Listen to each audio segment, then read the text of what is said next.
बहुत ही महत्वपूर्ण और बहुत ही एक्सक्लूसिव तस्वीरें आप देख पा रहे हैं कि इन तस्वीरों के जरिए जिसमें कि प्रधानमंत्री नरेंद्र मोदी, मध्य प्रदेश के मुख्यमंत्री शिवराज सिंह चौहान और तमाम जो इस कार्यक्रम से जुड़े जो लोग हैं वो इस कार्यक्रम स्थल पर मौजूद। और ये देखिए, प्रधानमंत्री उन तमाम 8 चीतों को, उनके क्रेट्स को अब ये खोल दिया गया। और ये देखिए, पहला चीता खुद फोटोग्राफी करते हुए। ये बहुत ज़्यादा ये महत्वपूर्ण पल। आप सोचिए, 70-75 साल हो गए हमारे देश में चीते विलुप्त हो गए थे, और उस विलुप्ति के बाद कई सालों तक बहुत विचार विमर्श के बाद कि आखिरकार फिर से हमारे जंगलों में कैसे चीतों की वापसी हो सके। ये देखिए, ये वही चीते, अब हमारे नामीबिया के ये चीते अब कूनो नेशनल पार्क में पहुंच चुके हैं। ये आसपास के वातावरण को देख रहे हैं, महसूस कर रहे हैं, क्योंकि एक बहुत ही अलग इन्हें एहसास हो रहा होगा नामीबिया के जंगलों से। अब ये सीधे भारत के जंगलों में कूनो नेशनल पार्क में अब ये पहुंच चुके हैं। प्रधानमंत्री इस बहुत ही महत्वपूर्ण क्षण का लुत्फ उठाते हुए और उन तस्वीरों को अपने कैमरे में कैद करते हुए, साथ में आपने देखा मध्य प्रदेश के मुख्यमंत्री शिवराज सिंह चौहान भी मौजूद थे। कुल 8 चीतों को हिंदुस्तान लाया गया है। जैसा कि हमने बताया कि इनमें 5 मादा चीता हैं और 3 नर चीता हैं।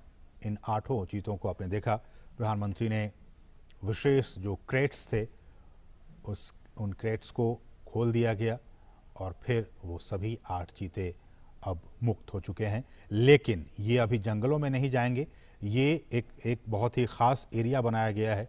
उन्हीं ख़ास एरिया में अभी ये 1 महीने तक रहेंगे और उसके बाद फिर इनकी लगातार मॉनिटरिंग की जा रही है। मॉनिटरिंग की जाएगी। आप देख सकते हैं इन चीतों के जो गर्दन है उस पर एक कॉलर, जो GPS टैग है वो लगा हुआ है, ताकि इनकी मॉनिटरिंग की जा सके। और मैं उसी पर लौट भी रहा था कि सभी चीतों के गर्दन पर उनके नाम या फिर कोड के हिसाब से सैटेलाइट या फिर GPS VHF कॉलर्स लगा दिए गए हैं। और इसी नेशनल पार्क में जो हम आपको दिखा रहे हैं, ये कूनो राष्ट्रीय उद्यान, कूनो नेशनल पार्क, इसमें एक डेटा डाउनलोड फैसिलिटी सेंटर बनाई गई है। और इस इक्विपमेंट को, रेडियो टेलीमेट्री इक्विपमेंट को खरीदने और फैसिलिटी बनाने की सारी प्रक्रिया 4 से 6 महीने में पूरी कर ली जाती है। और ये जो आप देख रहे हैं इनके गर्दन में, इनको वहीं पे इन चीतों को लाने से पहले ही इनको नामीबिया पहुंचा दिया गया था। और फिर इन्हें ये तमाम जो कॉलर हैं, RF ये कॉलर, इनको लगाकर ही इन्हें लाया गया है। रेडियो कॉलर हैं इन्हें, और इनकी ताकि इनकी जो ट्रैकिंग है, इनकी निगरानी वो हो सके रेडियो कॉलर के ज़रिए। और फिर इन्हें हम जैसे कि बता रहे हैं कि इनको आइसोलेशन में रखा जाएगा और फिर इन्हें जंगलों में मुक्त किया जाएगा। तो ये कुछ अहम बातें हमने आपको बताई कि किस तरह से वहाँ पे इन्हें पकड़ा गया, फिर उनके बाद उनको जो तमाम रूल्स एंड रेगुलेशंस हैं उनके ज़रिए इन 8 चीतों को भारत लाया गया है। 70 साल पहले हमारे देश में बहुत सारी चीते हुआ करते थे, लेकिन किन्हीं न किन्हीं वजहों से वो सारे विलुप्त होते चले गए। कुछ अवैध शिकारियों के शिकार बन गए। एक भी हमारे देश में चीता नहीं बचा। लेकिन सरकार लगातार कई सालों से प्रयास कर रही थी कि हम जो हैं वो इन चीतों को वापस से एक बार फिर से लाएं, चूँकि पारिस्थितिकी तंत्र भारत का भी बहुत बेहतर है। और जैसे कि हमने कहा कि नामीबिया के जो वैज्ञानिक थे वो महीनों तक यहाँ पे आते रहे, जाते रहे, और यहाँ का जो भूवैज्ञानिक स्थिति है, यहाँ की जो जलवायु है, उनका उन्होंने अध्ययन किया। और अध्ययन करने के बाद ही वो इस नतीजे पर पहुँचे कि इन तमाम चीतों को मध्य प्रदेश में जो कूनो नेशनल पार्क है, वहाँ की जो स्थिति है, परिस्थिति है, जलवायु है, उसके हिसाब से छोड़ना ज़्यादा उचित होगा। तो उसके बाद ही ये फैसला लिया गया। और हमने आपको बताया कि इन तमाम चीतों के गर्दन में रेडियो कॉलर लगे हुए हैं ताकि इनकी मॉनिटरिंग की जा सके। और विशेष हमने बताया कि आपको चिनूक हेलीकॉप्टर के ज़रिए इनको यहाँ पे लाया गया।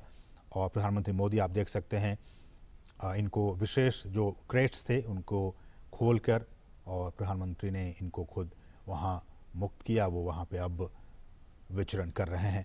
जो चीता प्रोजेक्ट है, अगर मैं इसकी बात करूं, ये भी बहुत महत्वपूर्ण है आपके लिए जानना कि किस तरह से भारत में चीतों को एक बार फिर से बसाने की यहाँ पे कार्य योजना बनाई गई और इस योजना के तहत 5 साल में देश के कई नेशनल पार्क में ऐसी उम्मीद की जा रही है, जो हमारे वैज्ञानिक हैं, जीव वैज्ञानिक हैं, उनकी तरफ से ये कहा जा रहा है कि अगर ये ट्रांसलोकेशन और यहाँ पे ये सारी चीज़ें सही अनुमान के मुताबिक प्लानिंग के हिसाब से सब कुछ ठीक रहा तो आने वाले 5 से 10 साल में इनके ज़रिए और भी जो बच्चे होंगे उनको ऐसे उम्मीद की जा रही है कि 40 से 50 चीते पैदा होंगे और फिर उनको देश के अलग अलग नेशनल पार्क में फिर उन्हें बसाया जाएगा। बहुत ही महत्वपूर्ण, अभी तो सिर्फ ये 8 चीते कूनो नेशनल पार्क में आए हैं, लेकिन इन के बाद इनकी जब आबादी बढ़ेगी, ऐसी उम्मीद की जा रही है कि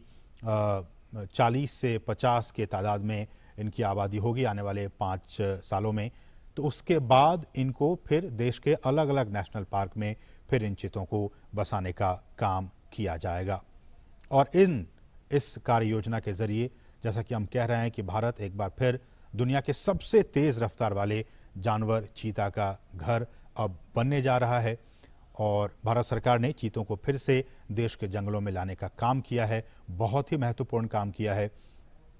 और प्रधानमंत्री जैसा कि आप देख सकते हैं कितने उत्साहित हैं, खुद कैमरे के जरिए उन तस्वीरों को कैद करने की कोशिश कर रहे हैं। प्रधानमंत्री खुद भी चीतों को देश में लाने और इसे बसाने में निजी, बिल्कुल पर्सनल लेवल पे निजी रुचि दिखा रहे थे और उसी का नतीजा है कि आज ये 8 चीते अब हिंदुस्तान की सरजमी पर पहुंच चुके हैं। ये हम आपको बताएं, चीता आपने भी देखा होगा तमाम टेलीविज़नों के ज़रिए, नेशनल ज्योग्राफिक पे, एनिमल प्लैनेट चैनल पे, कि किस तरह से ये जंगलों में रहता है और ये एक मांसाहारी जानवर होता है। भारत से इसका लगभग 70-75 साल पहले खात्मा हो गया था और कहा जाता है कि अवैध शिकार जो रहा वो एक बहुत अहम वजह रहा इनके एक्सटिंक्ट होने के, इनके विलुप्त होने के। ज़्यादा शिकार और ये भी कहा जाता है कि जो चीतों का जो नेचुरल हैबिटेट था उनको भी काफ़ी नुकसान पहुंचा था, इसलिए धीरे धीरे विलुप्त हो गए। बहरहाल देश में चीतों को फिर से लाया गया है और हमारे जो जंगल हैं उनका जो इकोसिस्टम है, उनका जो पारिस्थितिकी तंत्र है, ये अब उनके लिए वरदान साबित हो सकता है। जैसा कि हम सभी जानते हैं कि ये जो जानवर है, ये जो चीता है, वो खुले मैदानों में रहते हैं। उनका आवास मुख्य रूप से वहीं होता है जहां उनके लिए शिकार अच्छी खासी तादाद में मौजूद होते हैं। घास के मैदान हो, झाड़ियां हो, खुले जंगल हो, अर्ध शुष्क वातावरण और थोड़ा सा ज़्यादा तापमान उनके लिए सही होता है। तो थोड़ा ज़्यादा तापमान हो, हम जानते हैं कि मध्य प्रदेश का ये इलाका ज़्यादा तापमान इनका रहता है यहाँ पे 12 महीने, इसलिए भी हमारे जो वैज्ञानिक हैं उन्होंने कहा कि ये काफ़ी उचित होगा यहाँ पे इन्हें रखना। घास के मैदान हैं, झाड़ियाँ हैं, खुले जंगल हैं, ये तमाम चीज़ें इनके अनुकूल हैं इनको यहाँ पे रखने के लिए, इसलिए यहाँ पे इन्हें लाया गया। चीतों को बचाने के लिए उनके शिकार करने के आधार, उनको हमें बचाने की ज़रूरत है। उनके शिकार के आधार करने के आधार को हमें बचाना होगा, जिसमें कुछ खतरे में पड़ी प्रजातियां भी शामिल हैं, बल्कि घास के मैदानों की जो दूसरी अन्य लुप्त प्राय प्रजातियां हैं और खुले वनों का जो इकोसिस्टम है, जो पारिस्थितिकी तंत्र है, उन्हें भी हमें बचाना होगा। जिस बेस पे हम वही कह रहे हैं कि जिस बेस पे, जिस आधार पे ये तमाम चीते यहाँ जिंदा रहेंगे, यहाँ रहेंगे, उस बेस को भी, उस आधार को भी हमें बचा कर रखना होगा, तभी तो ये उस इकोसिस्टम में आराम से रह पाएंगे। इसलिए भी हम बार बार ये कह रहे हैं और सरकार भी कह रही है कि उस सिस्टम को, उस बेस को हमें बचा कर रखना होगा। चीतों को वापस लाने से देश में खुले जो जंगल हैं उनको बचाने के काम को भी अब काफ़ी मजबूती मिलेगी। और ये भी देखा गया कि बड़े जो मांसाहारी जानवरों में मानव जो इंटरेस्ट है, ह्यूमन इंटरेस्ट, मानव हितों के साथ संघर्ष चीतों में सबसे कम पाया जाता है। दूसरे जो ऐसे वाइल्ड एनिमल्स होते हैं उनके साथ मैन एनिमल कॉन्फ्लिक्ट होते रहते हैं, अक्सर होते रहते हैं, लेकिन चीतों के साथ ऐसा नहीं है। चीतों के साथ जो मैन एनिमल कॉन्फ्लिक्ट है वो बाकी जो ऐसे एनिमल्स हैं, वाइल्ड एनिमल्स हैं, उनके मुकाबले काफ़ी कम ऑब्जर्व किया गया है, काफ़ी कम देखा गया है। वो सामान्यतया मनुष्यों के लिए खतरा नहीं होते हैं और जो बड़े पशु हैं उन पे भी वो सामान्यतया हमला नहीं करते हैं। और wild life trust of India ने इसकी शुरुआत की थी कि किस तरह से इसको लाया जाए, और दुनिया भर के विशेषज्ञों, पर्यावरण, वन और जलवायु परिवर्तन मंत्रालय सहित भारत सरकार के कई अधिकारियों, राज्य सरकार के अधिकारियों ने इसके लिए कई दौर की बैठकें की। भारत सरकार के अधिकारी, मध्य प्रदेश सरकार के अधिकारी, वन विभाग के अधिकारी, नामीबिया से जुड़े अधिकारी, इन तमाम अधिकारियों की कई महीनों से लगातार बैठकें हो रही थी ताकि ये सारा जो काम है वो बहुत ही इजी वे में हो सके। और इसके लिए जो साइट सर्वे का काम है उसका फैसला लिया गया था।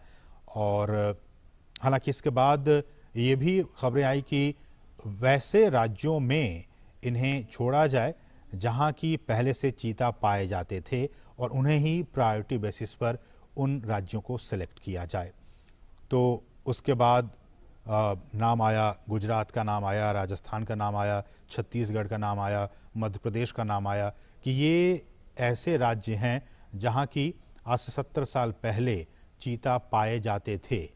अब हमारे जो वैज्ञानिक थे, हमारे जो अधिकारी थे, उनके मन में ये आया कि फिर अब इन तमाम जो राज्य हैं, गुजरात, राजस्थान, छत्तीसगढ़, मध्य प्रदेश, ये तमाम राज्यों में से नामीबिया से जो चीते लाए जाएंगे उनके लिए सबसे मुफीद, सबसे एडेप्टेटिव एटमॉस्फेयर कहाँ होगा जहाँ कि वो अपने आप को अच्छे से ढाल सकें। तो फिर जीव विज्ञानियों ने ये फैसला लिया कि इनके लिए मध्य प्रदेश ही सबसे उपयुक्त जगह है। मध्य प्रदेश का कूनो राष्ट्रीय उद्यान सबसे उपयुक्त जगह है जहाँ की इसे रखा जा सकता है, छोड़ा जा सकता है। तो उसके बाद ही यह फैसला लिया गया और फिर नामीबिया से हमने बताया कि किस तरह से इन 8 चीतों को यहाँ पे लाया गया है। अधिकतम दूरी आपने देखा होगा नेशनल ज्योग्राफिक चैनल पे या फिर एनिमल प्लैनेट चैनल पे, किस तरह से ये कितनी स्पीड में इस पृथ्वी पर अगर सबसे स्पीड में अगर दौड़ने वाला कोई प्राणी है तो वो चीता है। अधिकतम गति इसकी 450 मीटर तक ही दौड़ सकता है, लेकिन 1 मिनट में बहुत ज़्यादा स्पीड में ये दौड़ता है। 450 मीटर तक दूरी तक ये दौड़ सकता है अधिकतम गति से। और कहा जाता है कि दौड़ने के दौरान चीते के शरीर का जो तापमान है वो काफ़ी ज़्यादा बढ़ जाता है, इसलिए ये बहुत दूर तक नहीं दौड़ पाते हैं। बहुत स्पीड में दौड़ पाते हैं लेकिन बहुत दूर तक नहीं दौड़ पाते हैं, क्योंकि इससे इनके शरीर का जो हीट है वो काफ़ी बढ़ जाता है। और कहा जाता है कि जो तापमान है इनके शरीर का वो करीब 2.5 डिग्री सेल्सियस तक बढ़ जाता है। और ऐसे में जो इनका जो दिमाग होता है, ब्रेन, वो इस बढ़ी हुई गर्मी को सहन नहीं कर पाता है, झेल नहीं पाता है और वो अचानक ही दौड़ना बंद कर देता है। आपने देखा होगा तमाम जो प्रोग्राम्स बनते रहते हैं उसके ज़रिए, और ये 1 मिनट तक किसी भी शिकार का पीछा करता है और अगर वो नहीं मार पाता है तो फिर ये उसका पीछा करना छोड़ देता है। तो ये कुछ अहम बातें, हालांकि आप इसके बारे में जानते होंगे। एक बार फिर से हम आपको बता दें कि ये जो चीते लाए गए हैं उनमें से 3 नर हैं और 5 मादा हैं। 2 नर चीतों की उम्र जो है वो 5.5 साल के आसपास है और कहा जाता है कि दोनों भाई हैं। इनमें भी काफ़ी कुछ ये बातें काफ़ी महत्वपूर्ण रखती हैं कि इनके आपस के संबंध कैसे हैं। कई बार ये आपस में एक दूसरे को भी दुश्मन समझ बैठते हैं। तो कहा जा रहा है कि जिन चीतों को लाया गया उसमें से 2 जो नर हैं वो आपस में भाई हैं और दोनों नामीबिया के ओडजीवारेंगो, अगर मैं प्रोनाउंसिएशन ठीक से नहीं कर पा रहा हूँ तो मुझे माफ़ कीजिएगा, ओडजीवारेंगो स्थित जो निजी रिजर्व फॉरेस्ट हैं वहाँ से इन दोनों भाइयों को लाया गया है। 2 नर चीतों को लाया गया है। जो तीसरा नर है उसकी उम्र 4.5 साल है। इसका मतलब कि ये जो 2 नर हैं जिनकी उम्र 5.5 साल, उनसे ये थोड़ा छोटा है, 4.5 साल इसकी उम्र है और इसे नामीबिया के एरिंडी प्राइवेट गेम रिजर्व से लाया गया है।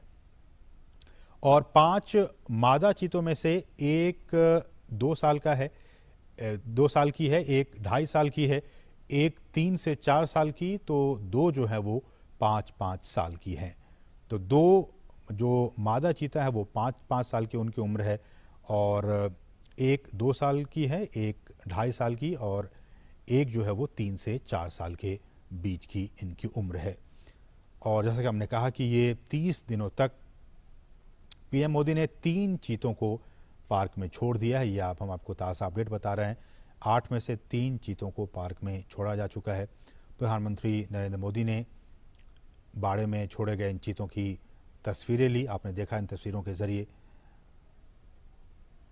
और कूनो जबकि अब ये पहुंच चुके हैं, 30 दिनों तक ये क्वारंटीन रहेंगे और उसके बाद फिर उनके स्वास्थ्य और बाकी जो एक्टिविटीज़ हैं उन पर लगातार नज़र रखी जा रही है, आगे भी नज़र रखी जाएगी। और अगर इन 30 दिनों तक सब कुछ ठीक रहा तो फिर इन 8 चीतों को जंगल में छोड़ दिया जाएगा। और कूनो ये भी जैसा कि हमने कहा कि चीतों के लिए कूनो नेशनल पार्क क्यों ही इसी पार्क को क्यों चुना गया। हालांकि हमने कहा कि गुजरात भी पहले वहाँ पे चीते पाए जाते थे और बाकी जो राज्य मध्य प्रदेश की बात हो, छत्तीसगढ़ की बात हो, ये सारे क्लाइमेट के हिसाब से, इनके रहन सहन के हिसाब से वो सारी चीज़ें मुफीद थी। लेकिन बावजूद इसके कूनो नेशनल पार्क क्यों चुना गया, तो ऐसा कहा जाता है कि करीब 1 दशक पहले गिर के जो एशियाई शेर हैं उनको यहाँ तैयार किया गया था लाने के लिए। हालांकि इन शेरों को यहाँ नहीं लाया जा सका और कहा जाता है कि स्थानांतरण की सारी तैयारियां भी पूरी हो गई थी।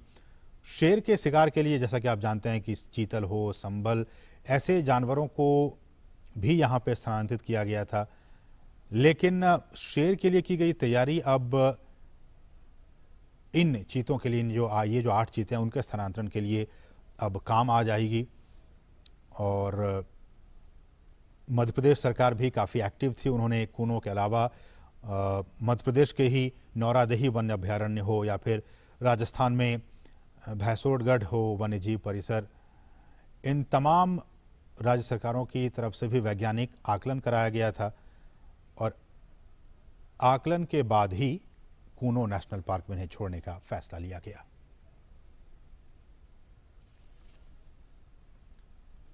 और भारत में 7 दशक के बाद चीतों की वापसी के ऐतिहासिक अवसर पर आइए सुनते हैं प्रधानमंत्री का ये बहुत ही खास संदेश। नमस्कार मेरे प्यारे देशवासियों, मानवता के सामने ऐसे अवसर बहुत कम आते हैं जब समय का चक्र हमें अतीत को सुधार कर नए भविष्य के निर्माण का मौका देता है। आज सौभाग्य से हमारे सामने एक ऐसा ही क्षण है। दशकों पहले जैव विविधता की सदियों पुरानी जो कड़ी टूट गई थी, विलुप्त हो गई थी, आज हमें उसे फिर से जोड़ने का मौका मिला है। आज भारत की धरती पर चीता लौट आए हैं और मैं ये भी कहूंगा कि इन चीतों के साथ ही भारत की प्रकृति प्रेमी चेतना भी पूरी शक्ति से जागृत हो उठी है।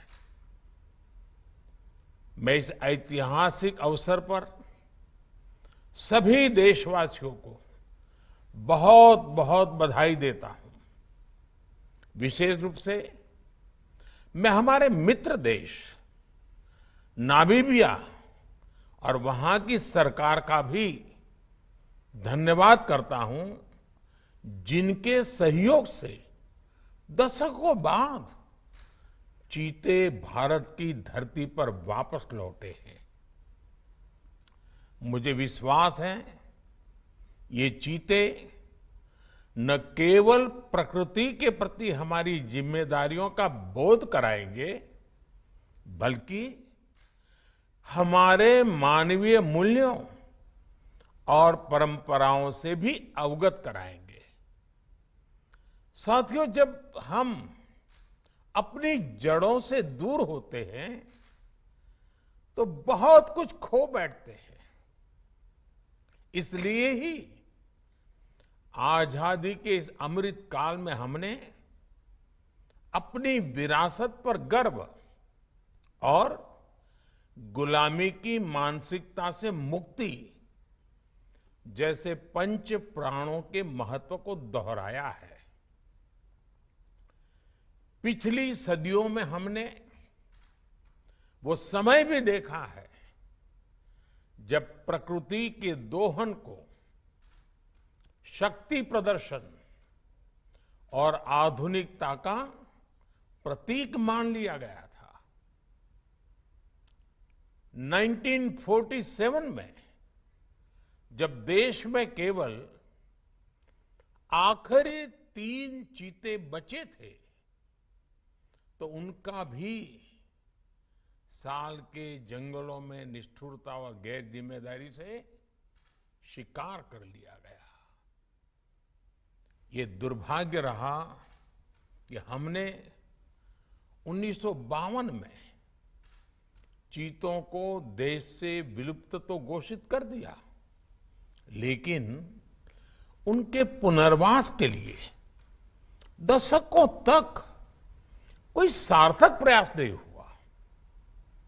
आज आजादी के अमृत काल में अब देश नई ऊर्जा के साथ चीतों के पुनर्वास के लिए जुट गया है।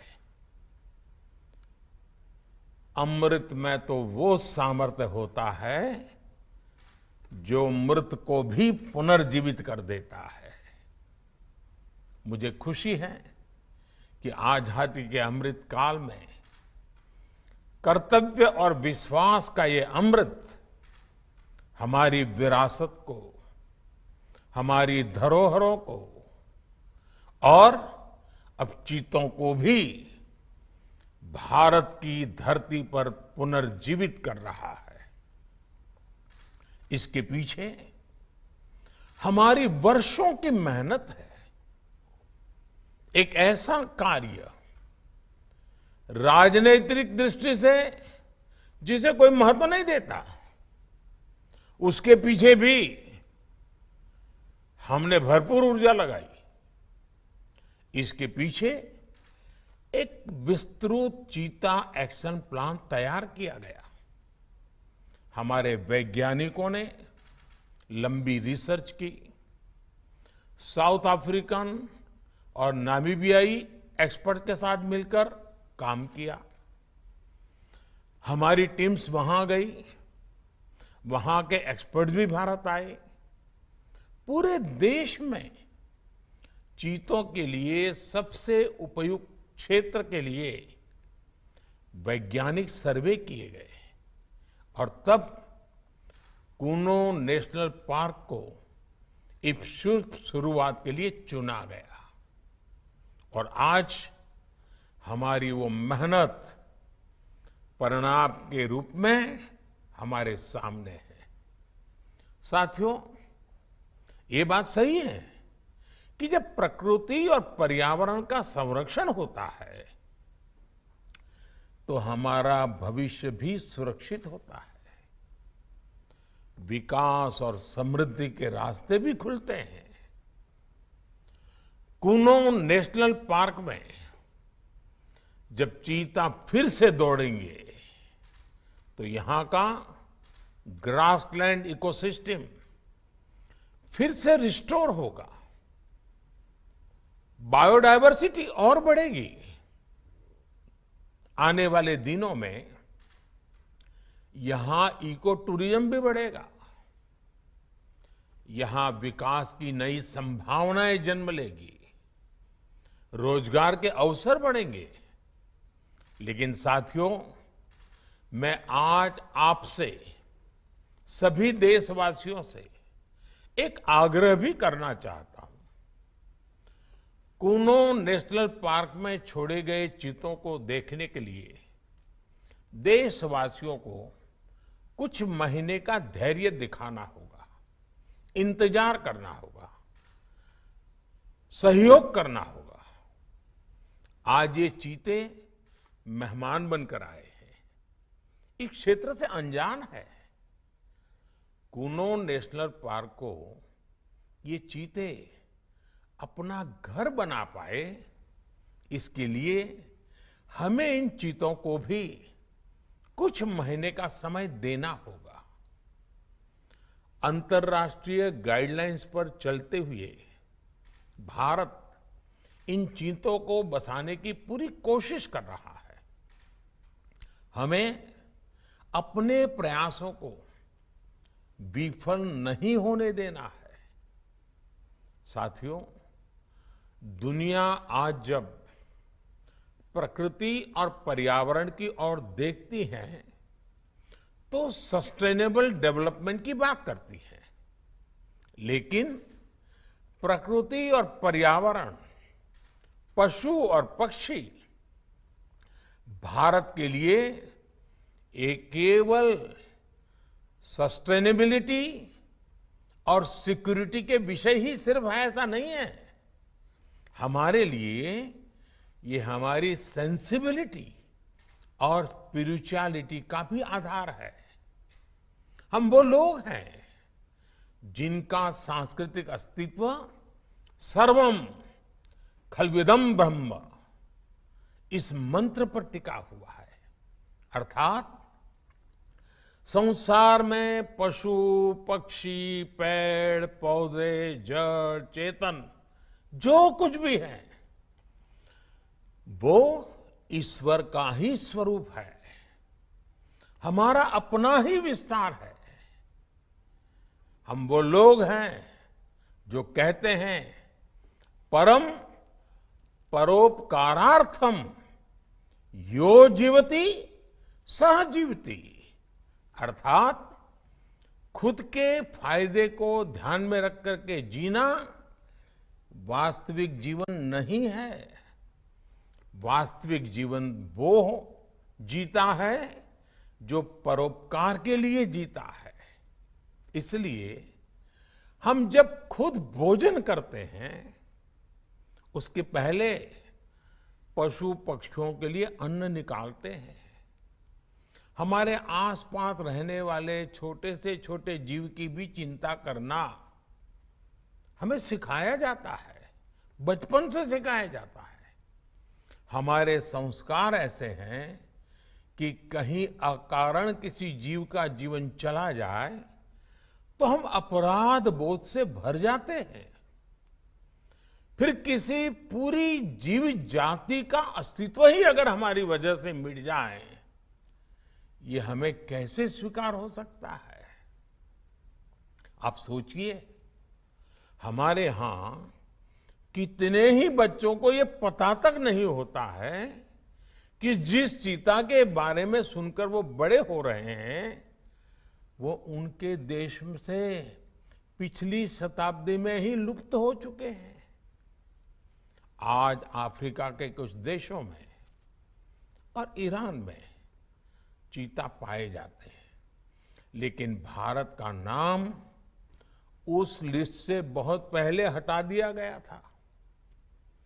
आने वाले वर्षों में बच्चों को इस विडंबना से नहीं गुजरना पड़ेगा।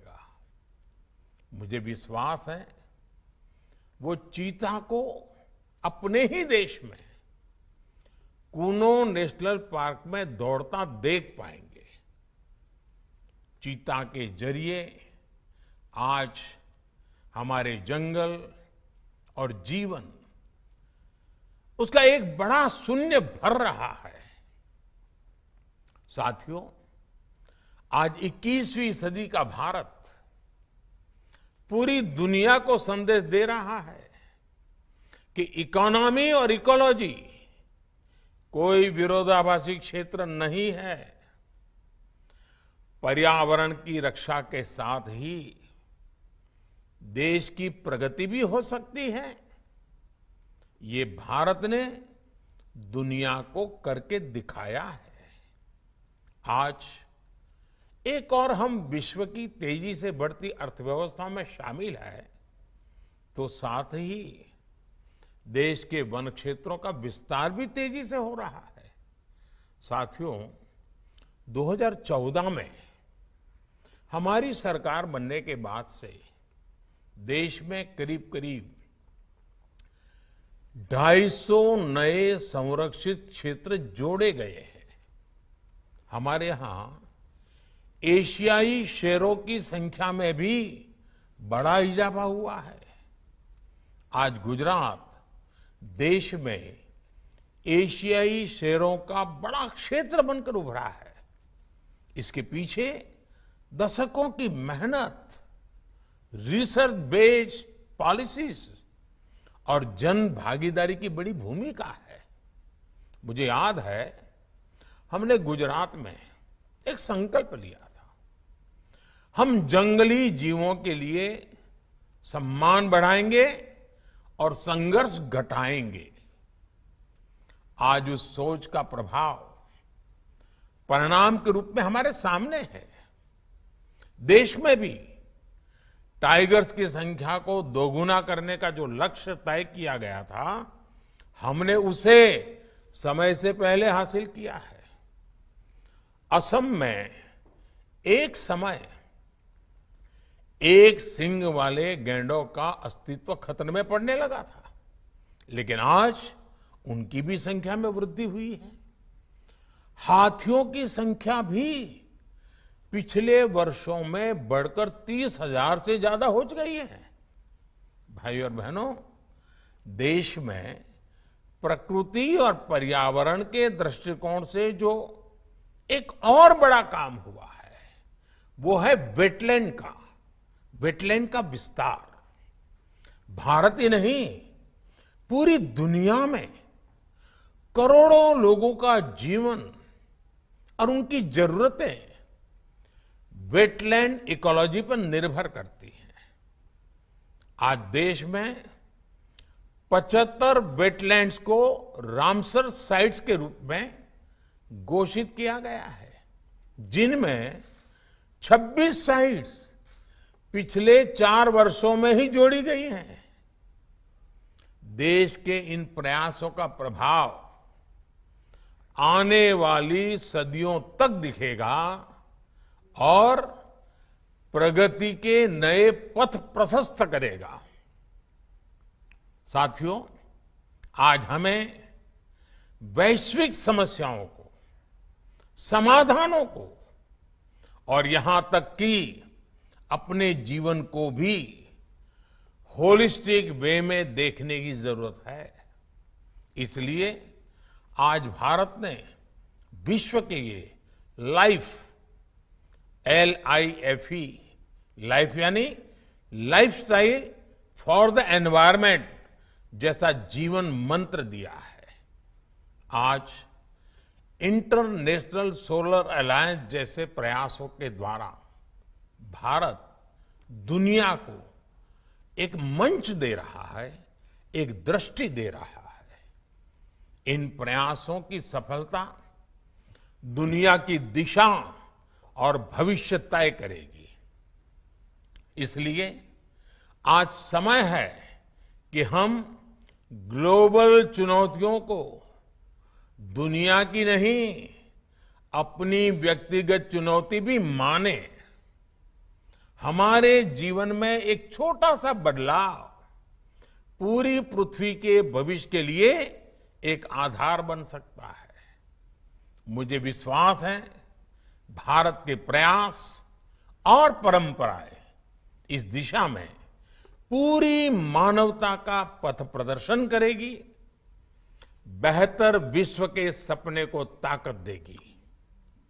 इसी विश्वास के साथ आप सभी को इस मूल्यवान समय पर, ऐतिहासिक समय पर बहुत बहुत धन्यवाद देता हूं, बहुत बहुत बधाई देता हूं।